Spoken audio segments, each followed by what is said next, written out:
गोविंद पधारे। आते ही पांचों पांडवों को गंभीर मुद्रा में देखा। भगवान मुस्कुराते हुए बोले, क्या बात है, आज सबके चेहरे लटके हुए हैं। बोले महाराज क्या करें, मुसीबत में है। कौन सी मुसीबत में? बोले दुर्वासा ऋषि आए हैं, भोजन की व्यवस्था करने को कहते हैं, हम कहां से लाएं? भगवान ने कहा अच्छा चलो ठीक है, तुम्हारी व्यवस्था करेंगे, सुनेंगे सारी बात, पर सुनो युधिष्ठिर, पहले एक काम करो कि हमें भी भूख लगी है, हमारे लिए भी कुछ खाने को ले आओ। द्रौपदी ने कहा केशव मजाक कर रही हो, आज हमारे खुद के खाने को नहीं है, तुम्हारे लिए कहां से लाए? क्यों द्रौपदी, तुम्हें तो सूर्य भगवान ने अक्षय पात्र दिया है, उस अक्षय पात्र से भोजन निकलता रहता है, फिर क्या दिक्कत है?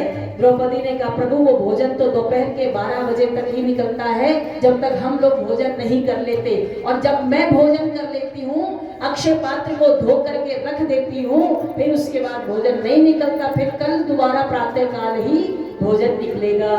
तो क्या करें?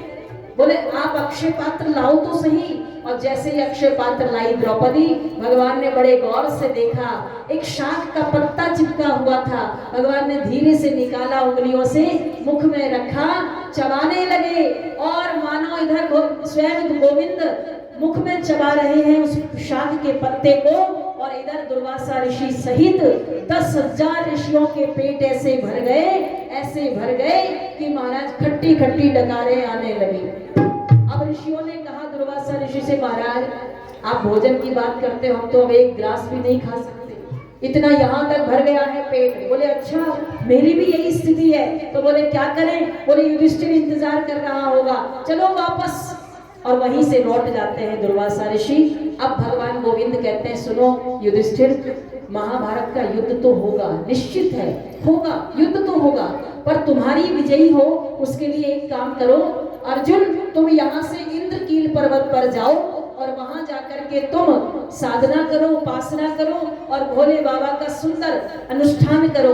मैं भोलेनाथ से प्रार्थना करूंगा कि वो तुम्हें एक अस्त्र प्रदान करे जिसका नाम पाशुपतास्त्र है, और उस पाशुपतास्त्र से जब तुम महाभारत के युद्ध में युद्ध करोगे तो विजयी तुम्हारी होगी, ऐसा मैं भोले बाबा से निवेदन करूंगा।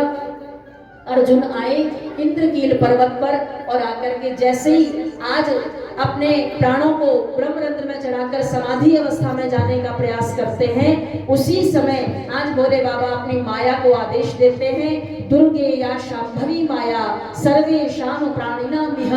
और आज एक मूढ़ नाम का दैत्य वहां से चला और जोर जोर की आवाजें निकाल रहा है। अर्जुन की समाधि खुलती है, अर्जुन अपना गांडीव उठा करके जैसे ही धनुष छोड़ते हैं, और आज बाण मुख से घुसा, मुख से निकल गया।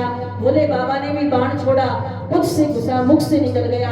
मूढ़ नाम का मायावी दैत्य धरती पर गिरा, और जब धरती पर गिरा तो आज इधर से भोले बाबा आए किरात बन करके, और इधर से अर्जुन आया। अर्जुन ने कहा इसे मैंने मारा है, इस पर मेरा अधिकार है। किरात ने कहा नहीं नहीं इसे मैंने मारा है, मेरा अधिकार है। तो आज भोले बाबा ने कहा अर्जुन फिर तुम युद्ध करो। आज युद्ध की तैयारी करने लगा अर्जुन। उसी समय ठाकुर की बात याद आई। ठाकुर ने कहा था अर्जुन जब भी कोई काम करने जाओ, चाहे युद्ध ही करने जाओ, सबसे पहले भगवान शंकर की मानसिक पूजा कर लेना। आज अर्जुन खड़े अपनी जगह पर और भोले बाबा की मानसिक पूजा कर रहे हैं। बड़ा सुंदर भगवान का पार्थिव शिवलिंग, भगवान के ऊपर जल की धारा चढ़ा रहे हैं, दूध की धारा चढ़ा रहे हैं, घी की धारा चढ़ा रहे हैं। और जब आंख खोलते हैं अर्जुन तो क्या देखते हैं कि सारी सामग्री भिल्ल राज के माथे पर दिखाई दे रही है। अर्जुन समझ नहीं पा रहे कि ये हो क्या रहा है। अर्जुन फिर आंख बंद करते हैं, फिर बिलपत्र चढ़ाते हैं, फिर आंख धतूरा चढ़ाते हैं, और फिर जब आंख खोलते हैं तो क्या देखते हैं, वो सारे बिल्वपत्र आंख धतूरा भिल्ल राज के माथे पर दिखाई देते हैं। अर्जुन की समझ में नहीं आ रहा। उसी समय भगवान नारायण ने कान में धीरे से कहा, अरे अर्जुन अब भी नहीं पहचाने क्या? ये सामने खड़ा कोई किरात नहीं है, ये साक्षात महादेव है। चरण पकड़ लो इनके और सब कुछ हो जाएगा कुशल तुम्हारा। आज अर्जुन ने कान में आवाज सुनी और सुनकर के महाराज तुरंत भोले बाबा के चरण पकड़ लिए, और अर्जुन खुद भी नाच रहा है और भोले बाबा को भी नचा